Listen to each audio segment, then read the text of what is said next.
Bueno, pues buenas tardes a todos, muchas gracias por la invitación.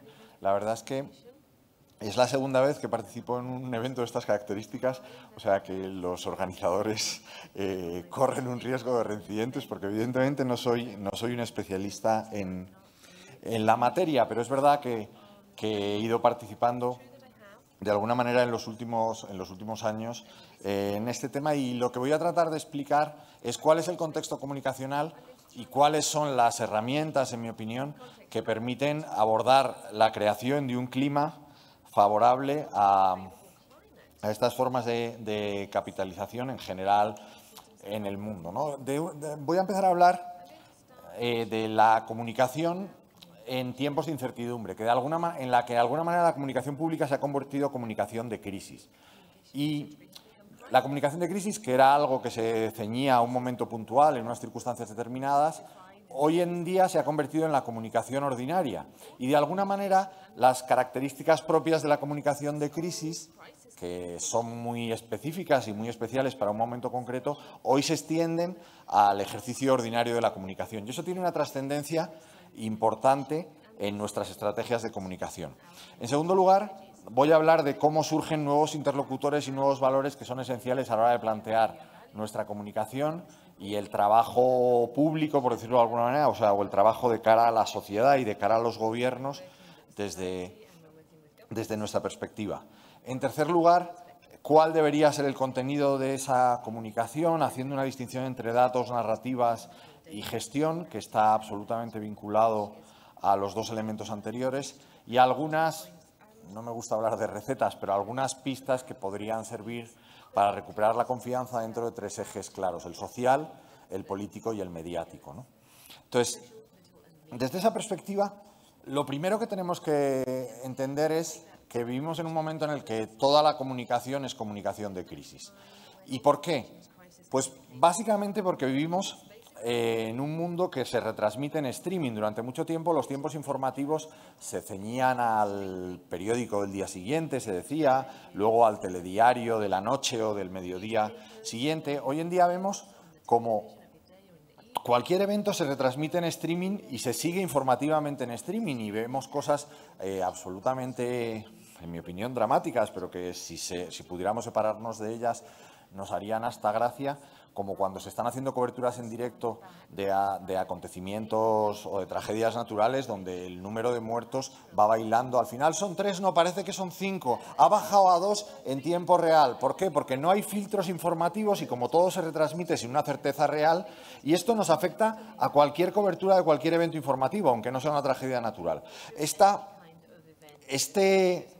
Estos tiempos inmediatos que afectan a la información en gran medida van a afectar a la gestión de la comunicación y también van a afectar a la gestión política. Y esto es súper importante. La gestión política hoy en día es mucho más reactiva que antes y es mucho más inmediata que antes, en función de la lógica de los sentimientos, sin unas referencias coherentes con el pasado, sin perspectivas reales de futuro.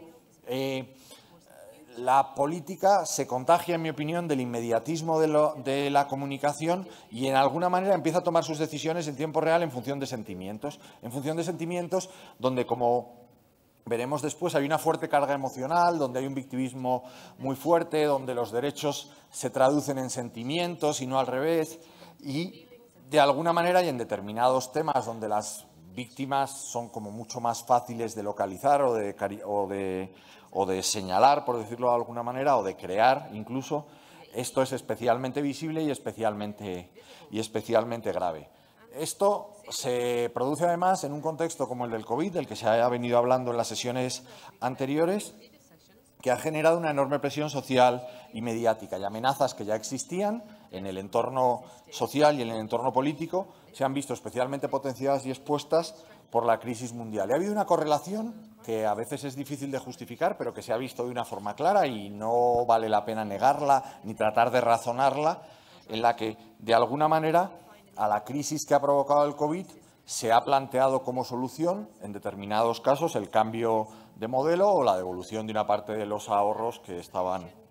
Esto lo hemos visto en Dominicana, lo hemos visto de alguna manera en México, se vio en Perú, se ha visto en Chile, aunque el primer movimiento es previo al COVID, pero de alguna manera vemos como la conexión de eventos que en principio no tienen nada que ver entre sí acaban generando una tormenta perfecta que de alguna manera, al no tener una correlación racional, podría parecernos inesperada. Y eso nos plantea la necesidad de afrontar de afrontar un reto de una manera, iba a decir más seria, pero no es la palabra, ¿no? O sea, de una manera estratégica en la que adaptemos nuestras fórmulas de comunicación tradicionales, que son unas fórmulas de comunicación ordinarias, por decirlo de alguna manera, a la comunicación de crisis. Y a la comunicación de crisis, que voy adelantando, que en último término tiene como elemento fundamental la gestión de crisis, porque no hay comunicación sin gestión y menos en las crisis, como voy a decir después, ¿no? En ese sentido, el contexto en el que esto se produce es una crisis de confianza que afecta a todo el mundo y se explica en ciertas deficiencias de gobernanza, se explica en el sistema de valores, en el sistema de las instituciones, en la forma mediante la cual la sociedad gestiona sus asuntos económicos, políticos y sociales. En ese ambiente de incertidumbre, las personas buscan seguridad. Y esa seguridad inicialmente se la ofrece o la buscan inicialmente en el Estado. Solo cuando el Estado es incapaz de dar respuestas, buscan en otras fórmulas que son mucho más diversas. Sin embargo, seguimos, las estructuras tradicionales, y en eso también incluyo las estructuras económicas, siguen pensando que el poder es desvinculable de la confianza. En una situación de crisis de confianza, que en mi opinión es la que justifica la incertidumbre en la que vive la sociedad y, por tanto, sus reacciones, seguimos pensando que aquellos que detentan el poder o aquellos que detentamos el poder, de alguna manera, con tener el poder es suficiente. Esta serie de superhéroes de Marvel, que no soy muy aficionado, pero esta me llamó mucho la atención. Y esta frase me parece que describe muy bien la actitud de determinadas élites en el mundo contemporáneo, ¿no? Que siguen pensando, ¿para qué queremos la confianza si tenemos el poder?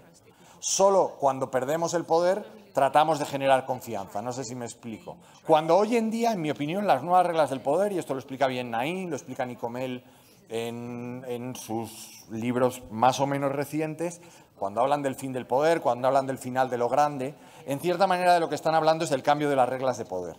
Y ese cambio de las reglas del poder, que tienen distintas características que no podemos ver hoy, por así decirlo, pero en mi opinión tienen en común el elemento de la confianza. O sea, el poder hoy se genera a través de la resignificación de la realidad. Esa resignificación de la realidad, para poder realizarse, por así decirlo, necesita de la confianza de la sociedad, del público.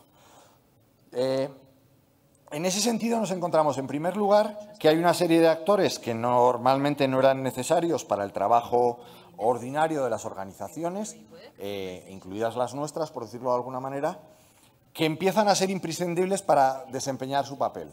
Durante mucho tiempo, en muchos países, en mi opinión, nuestras organizaciones han tenido un público cautivo, porque era obligatorio, porque al final la elección de la sociedad venía determinada por una empresa intermediaria y no necesariamente por la relación del cliente. Y durante mucho tiempo, en mi opinión, en muchos países, al menos en los que he podido trabajar o seguir más de cerca, ha habido un olvido absoluto del cliente, como sabiendo que iba a venir de todas formas, que estaba ahí, que estaba obligado por ley a hacerlo y que además no tenía capacidad de elección. Y por tanto,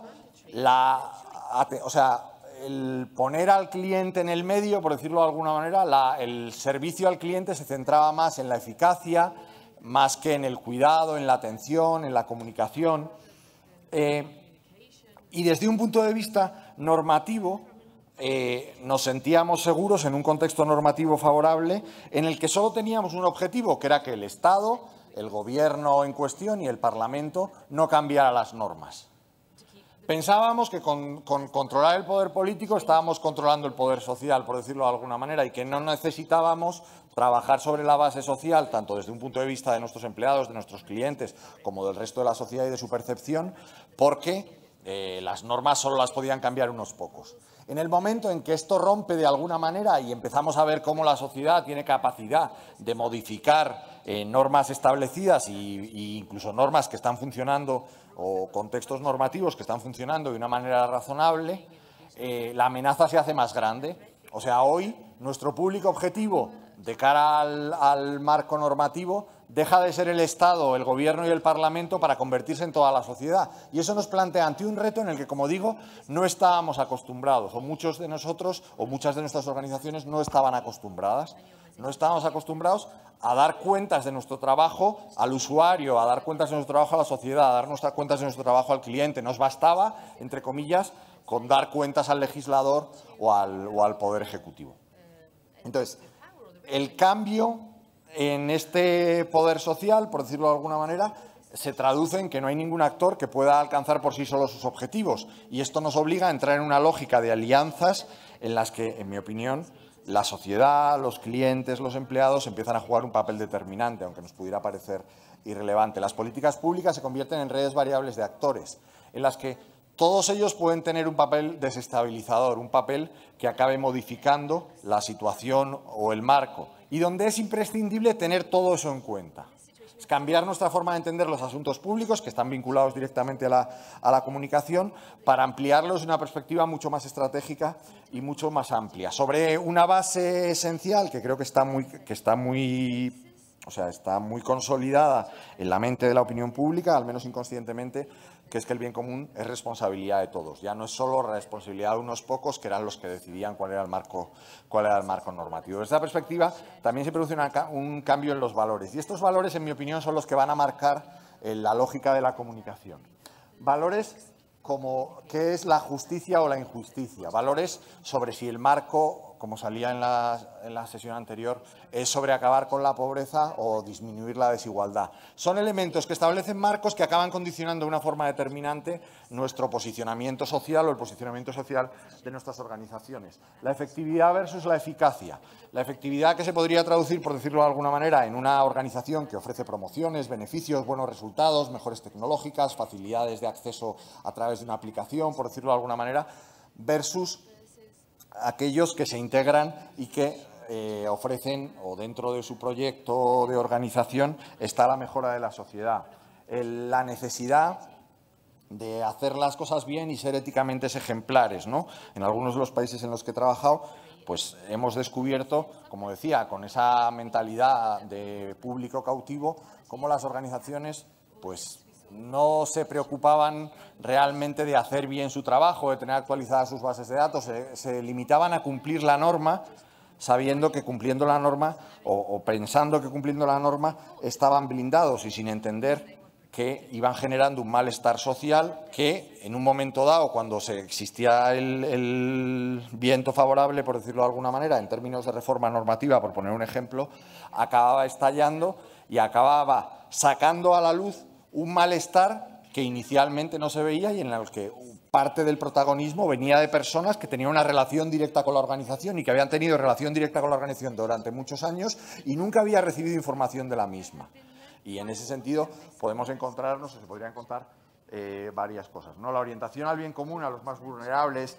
Cuando hemos hecho escucha sobre estos temas, hemos visto que las personas reaccionan de forma favorable a conceptos como familia, comunidad, desarrollo humano, humanidad, sueños, frente al marco conceptual negativo del que hablaré después, porque quizás es el más agresivo, ¿no? Bien.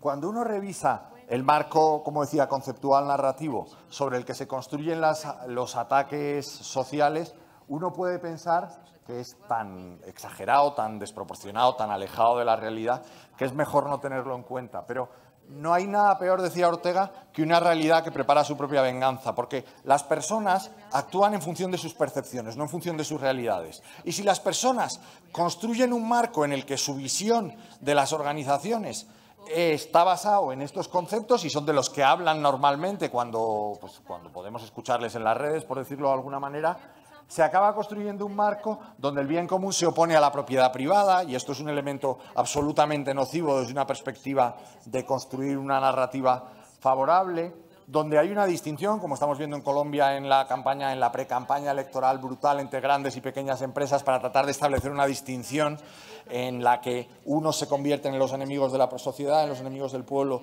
mientras que otros serían sus grandes aliados. Entonces, desde esa perspectiva, es importante saber dónde estamos para entender dónde podemos ir. Y en mi opinión, por resumir muchísimo, el elemento básico para entender bien cuál debería ser nuestro marco narrativo es olvidarnos de la eficiencia. Y olvidarnos de la eficiencia porque la eficiencia es un concepto que en el ámbito empresarial se entiende y se alaba, pero en el ámbito social ha dejado de ser un valor. O sea, que nuestras organizaciones funcionen bien no es suficiente para la sociedad. La sociedad no nos pide que seamos más rentables.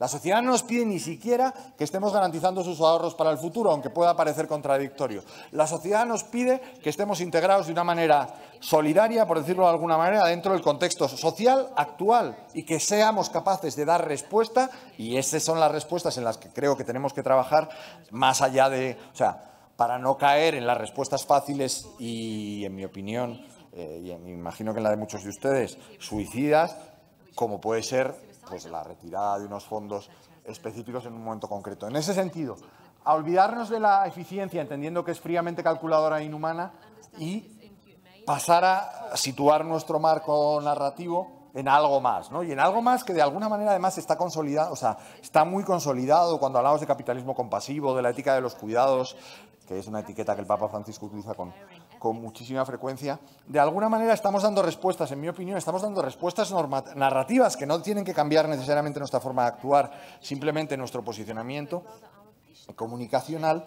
Estamos dando respuestas en el ámbito, en el marco en el que la sociedad está buscando respuestas.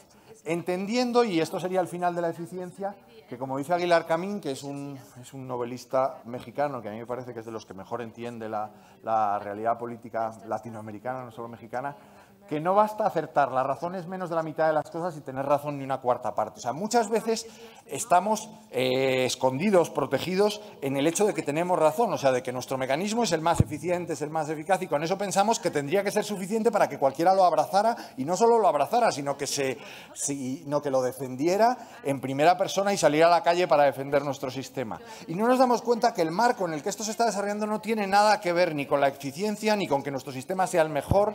Es otro marco absolutamente distinto, mucho más emocional y con una narrativa, como decía antes, que creo que tiene un componente mucho más social. Un marco, como he dicho al principio, basado en la confianza. Y para construir confianza es necesario servicios, proyecto y comunicación. No voy a entrar en los tres porque no tendría tiempo. Voy a centrarme en la comunicación, que es lo que más conozco, ¿no? Y lo primero que tenemos que entender, como decía antes, es que las personas no actúan en función de su percepción, ¿sí? No en función de la realidad que viven, del tener razón, decía antes, sino de la percepción que tienen de la misma. Y las personas toman sus decisiones en función de esa percepción. Por tanto, tenemos que entender que nuestro trabajo trabaja sobre percepciones, no sobre realidades. De ahí que los datos sean insuficientes para construir nuestro marco narrativo. De ahí que no baste una estrategia de comunicación centrada en negar las evidencias negar datos con evidencias. Es un mecanismo de comunicación que en ocasiones de crisis se puede utilizar, y en las redes, pues en algunos países se ha utilizado de una manera, en mi opinión, insuficiente, pero nuestra propuesta tiene que ir mucho más allá de tratar de explicar que los datos nos avalan, que tenemos razón, como os decía antes. Tenemos que ser capaces de construir una propuesta sugestiva por la cual seamos capaces de poner de manifiesto que nuestra propuesta integral dentro del sistema es la que más beneficia a la sociedad. Y esto, evidentemente, yo estoy seguro que todos ustedes lo comparten, pero que en su día a día a veces se olvidan de introducirlo en su discurso porque piensan que con demostrar que es la fórmula más eficaz, la que mejor resultados da, la que más beneficia al usuario en último término, bastaría. Y no es así. Ni siquiera nuestros clientes, cuando pueden elegir, están buscando la fórmula que más eficacia, por así decirlo, más rentabilidad les produzca, ¿no? Entonces, desde esa perspectiva, en mi opinión, la construcción de la comunicación de este tipo de organismos pasa por la construcción de la legitimación social. Una legitimación social basada en la creación de alianzas con actores que tradicionalmente no hemos tenido en consideración o directamente, y siento ser tan crudo, hemos despreciado. Entender que hoy el poder es cada vez más, va cada vez más de abajo arriba, de la base y trabajar las bases porque se pueden hacer muchas cosas. Y mi experiencia en este último año donde he podido participar en algunas crisis vinculadas a esto, demuestran que son trabajos más costosos, que llegar a la sociedad pues cuesta más que llegar a las élites, porque son muchos más, son mucho más diversos, son mucho más complejos. El tema en sí mismo tiene una complejidad técnica enorme, pero es mucho más rentable y mucho más eficaz, ¿no? Entonces, desde esa perspectiva, ¿qué busca la sociedad cuando habla con nosotros? En primer lugar, como digo, busca seguridad, busca información clara y sin contradicciones. En segundo lugar, existe un horror vacui hacia la falta de información. La gente está buscando información de manera permanente y cuando nosotros nos callamos, cuando nosotros eludimos dar explicaciones pensando que si nos explicamos va a ser peor, y esto es una tentación que yo creo que tenemos todos cuando hablamos de temas complejos, es decir, como no lo va a entender, si trato de explicarlo se va a acabar asustando, generamos un vacío en el que el cerebro acaba buscando, acaba buscando rellenar la historia que no les hemos contado nosotros, ¿no? Entonces empiezan a surgir teorías de la conspiración, de las que somos los protagonistas, empiezan a surgir pues invenciones que tratan de tapar esos huecos. Y en tercer lugar, gozar de credibilidad. Y para gozar de credibilidad no basta con comunicar de una forma más clara, sino que es necesario, como les decía en un momento dado de la intervención, actuar de forma más clara, o sea, tomar decisiones, hacer cosas que pongan de manifiesto que nuestro mensaje, que nuestro relato, que nuestra narrativa es una realidad y refleja nuestra forma de entender nuestro papel en la sociedad. Y, como decía, ofrecer información. En ese sentido, como digo, la comunicación y la gestión se mezclan y una sin la otra resulta ineficaz. Es necesario, en primer lugar, dar la cara, y lo decía antes por lo de tapar los huecos. En segundo lugar, anticiparse. Creo que la comunicación nunca, pero en este caso mucho menos, puede basarse en la reacción, en ver dónde vienen los ataques y buscar respuestas a esos ataques. Porque por lo que les decía al principio de la necesidad, o sea, de la velocidad de los tiempos comunicativos hoy en día, cualquier reacción llega siempre tarde por el mero hecho de ser reacción. No sé si me explico. Entonces, es necesario jugar a la anticipación, hacer prospectiva, entender dónde van a estar los problemas y tratar de atajarlos antes de que surjan. Y esto se aplica a otro de los grandes problemas que tenemos y que ya ha salido ya en alguna ponencia previa, que es la desinformación. La desinformación nunca se ataja cuando se detecta, siempre hay que atajarla a priori sabiendo cuáles son los focos de creación y de difusión de desinformación, pero esto también nos llegaría muy lejos. Ejercer el liderazgo, ¿no? O sea, además de medidas de información, los ciudadanos necesitan propósito. Buscar banderas que afecten a nuestro core business, pero que tengan un componente claramente social, ¿no? Banderas de cercanía, banderas de cohesión territorial, por ejemplo, banderas de cohesión intergeneracional, que afectan de una manera directa a nuestro core business, pero que además suponen o muestran un claro sentido social, un claro componente anclado en el bien común. Bien, pensar en el medio y largo plazo y dar esperanza sin caer en el infantilismo, ¿no? O sea, muchas veces parece que como somos poco creíbles, cuando tratamos de plantear nuestro mensaje en positivo, quedamos como una especie de ejercicio de exigir fe, pero sin motivos, ¿no? Informar y promover comportamientos, tratar al usuario, al cliente, a la sociedad como personas maduras, apelar a su responsabilidad individual, pero no olvidar nunca su responsabilidad social, incidir en el riesgo personal y en la necesaria solidaridad y ser capaces de involucrar a los ciudadanos, con empatía y ejemplaridad,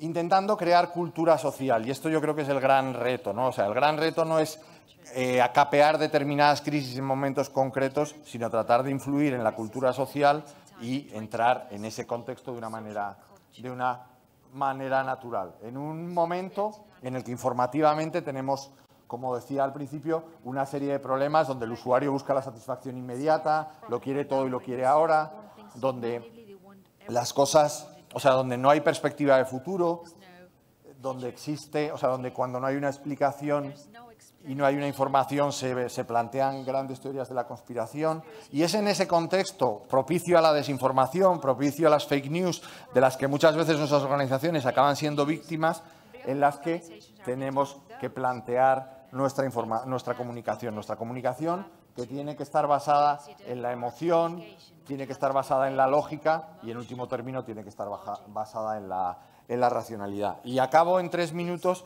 con lo que les decía al final de los tres ejes sobre los que se pueden construir las respuestas, ¿no? En primer lugar, el eje social, en el que necesitamos conocer las palancas sobre las que construir nuestro posicionamiento, dar a conocer las bondades del sector para que dejen de ser percibidas como organismos que privan a la sociedad de sus ingresos, o al menos de su disponibilidad de ese capital en un momento concreto en el que, en teoría, se necesita.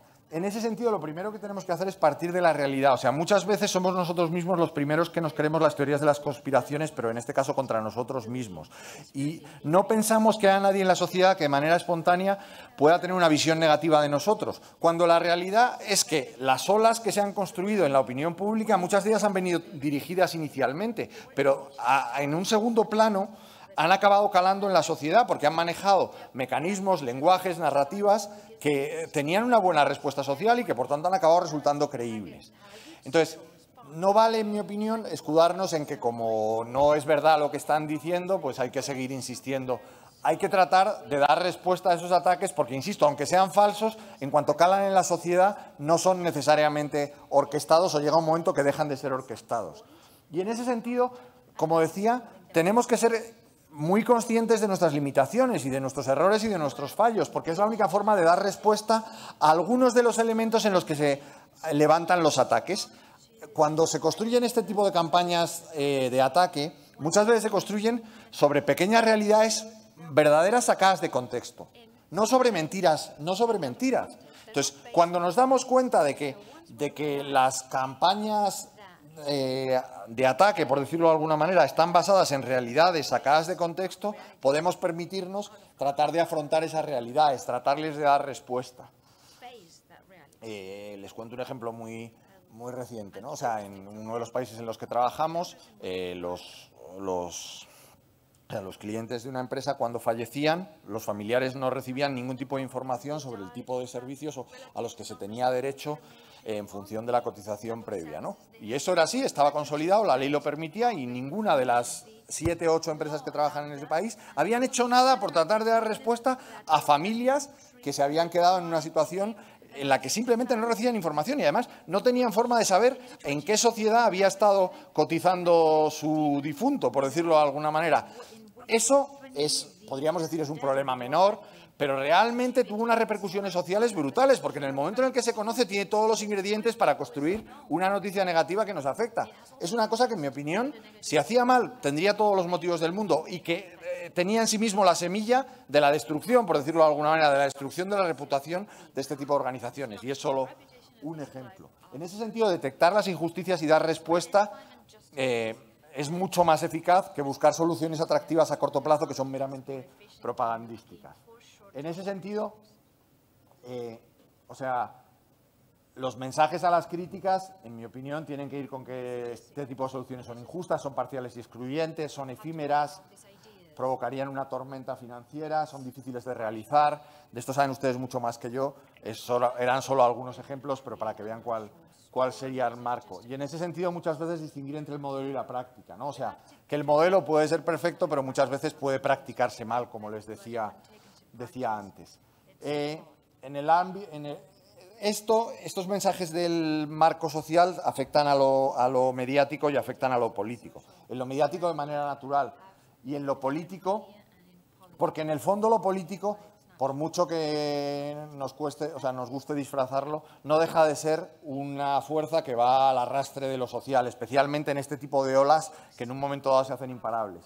Y en ese sentido tenemos que darnos cuenta que la inestabilidad del sistema político favorece este tipo de ataques y tenemos que preparar respuestas que, en mi opinión, pasa por la profesionalización de la comunicación, por la búsqueda objetiva de la legitimación social y por la creación de modelos de gestión que aseguren un futuro estable que vaya mucho más allá de los cambios políticos, que es en lo que muchas veces confiamos, ¿no? Por tanto, y acabo con esto, tenemos que entender que comunicar exige entender las dinámicas sociales y adaptarse a ellas.